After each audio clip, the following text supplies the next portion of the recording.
Speed. Real sex takes 6. Cicciolina. Prego, parla tu. I think in Italy should exist 4 or 5 cicciolina trying to change something about communication between people. I think she's wonderful. She's great fun. And the thing I love best about her is that she takes that Italian male expectation of women, which is a whore in bed and a Madonna in the street, jams them together and says, knock yourselves out, guys. Real sex. I saw an ad in the Wall Street Journal which read, good cash flow, legal in Nevada.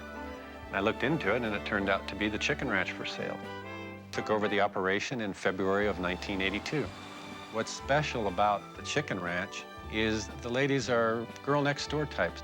They're not hard women.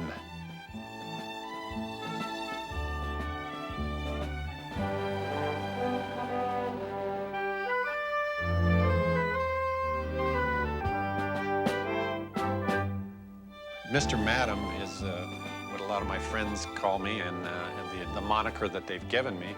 It comes from having been Mr. Reed in the classroom and now manager of a brothel.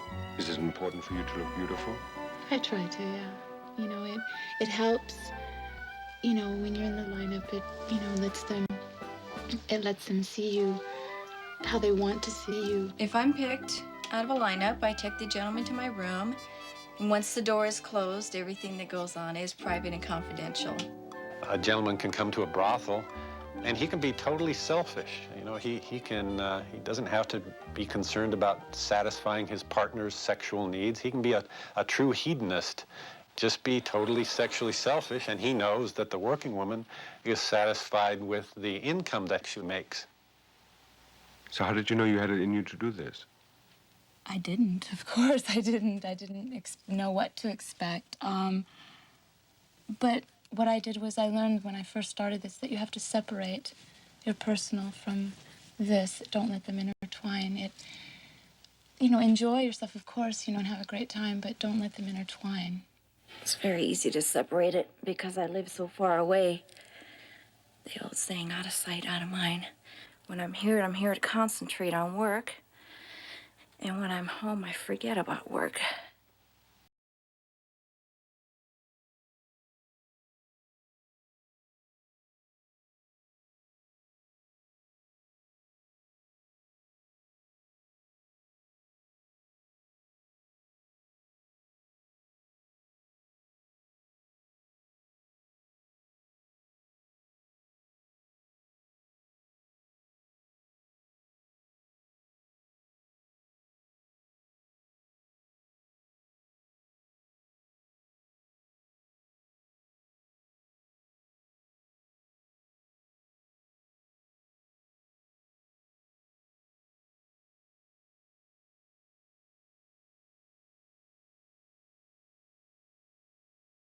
And, they can really talk sexual detail. A man can come here and get certain little things that he can't get at home. For instance, like a simple back rub, jacuzzi, soft touch, something like that.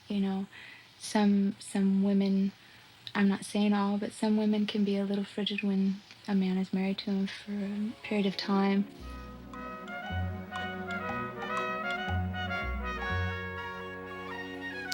You're not going to get me to go into detail in a lot of these. There's procedures we have to go through as far as practicing safe sex. I have to wash each of them up before starting the party.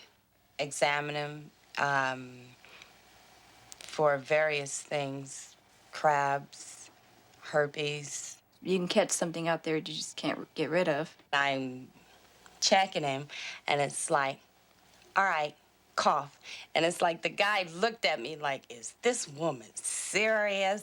See, when men come into my room, yes, they might think they're coming here just for sexual activities, but they relax. I know how to make them relax and enjoy themselves, and they want companionship. They want conversation. There's one particular gentleman I remember. He'd been married about 15 years, never been with another woman, married his high school sweetheart. He had gotten divorced, and he just wasn't sure how to be intimate with another woman. And with me, he had the luxury of not having to have a relationship, and that was just like getting over a hurdle, and he could go on. Once, I think it was the gentleman's 75th birthday, and he and his wife came into the parlor and sat on the couch, and the wife was buying a present for her husband for his 75th birthday, and they were playing and kidding with one another, and she went eeny, meeny, miny, mo, and she finally chose a woman for her husband to go to the room with. We don't judge anyone. We're not going to sit here and think that we're better than him, or that he doesn't have to worry about how he looks to us. This particular gentleman, I kept noticing he was looking at my calendar picture. He says, "China, is that you?"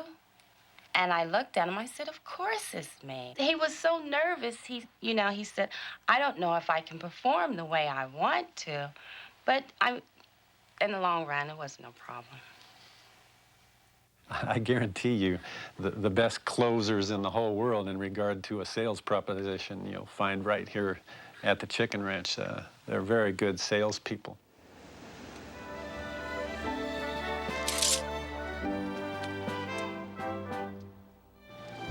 Every other week on a Wednesday, Gil comes and brings in clothes to us. We have a limo driver that will also get us anything that we need. I enjoy being Mr.Madam. When I converse with men in the bar, a lot of them think, "Oh, boy, would I love to have that guy's job." However, they really don't realize that when the novelty wears off, it's just another 16-hour-a-day job. This is for the wild parties. This is the whips and chains. Big black boots, thigh highs. Their money's hard-earned here. This is a difficult way for a woman to make a living. It's difficult physically, and it's difficult emotionally. This is a business that has never been closed for 1 hour. They do make good income.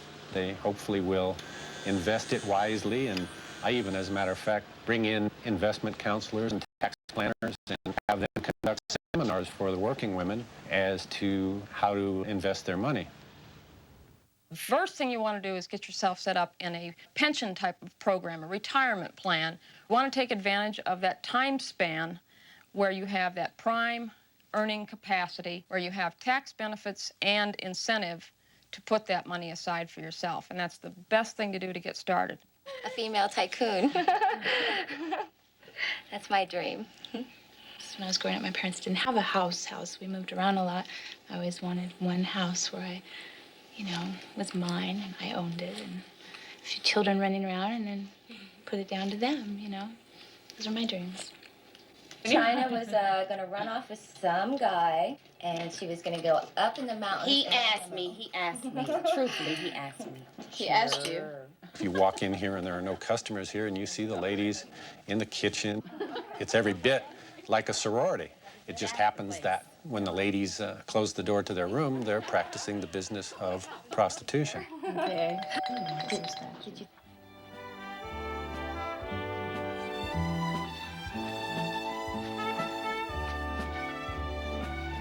It's fine.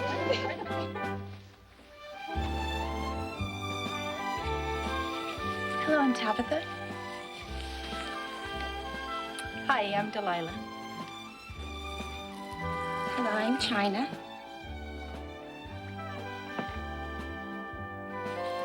Hi, I'm Tony. Hello, I'm Bridget.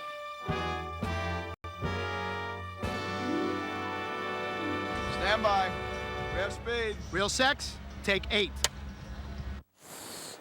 I don't want to know his fantasies. I'm too afraid to know what they are. Sometimes if they're concerning me, that's fine, but I don't want to know about other women.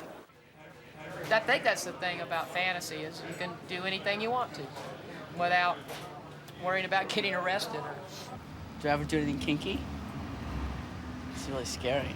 I don't know. I don't think I've had enough sex to know if anything's actually kinky or not.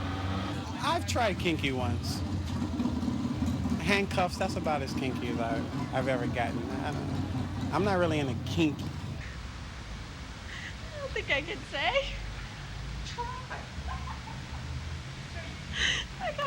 cramp in my neck from being upside down. You better not print that. I've been known to do a few kinky things in my time. Yeah.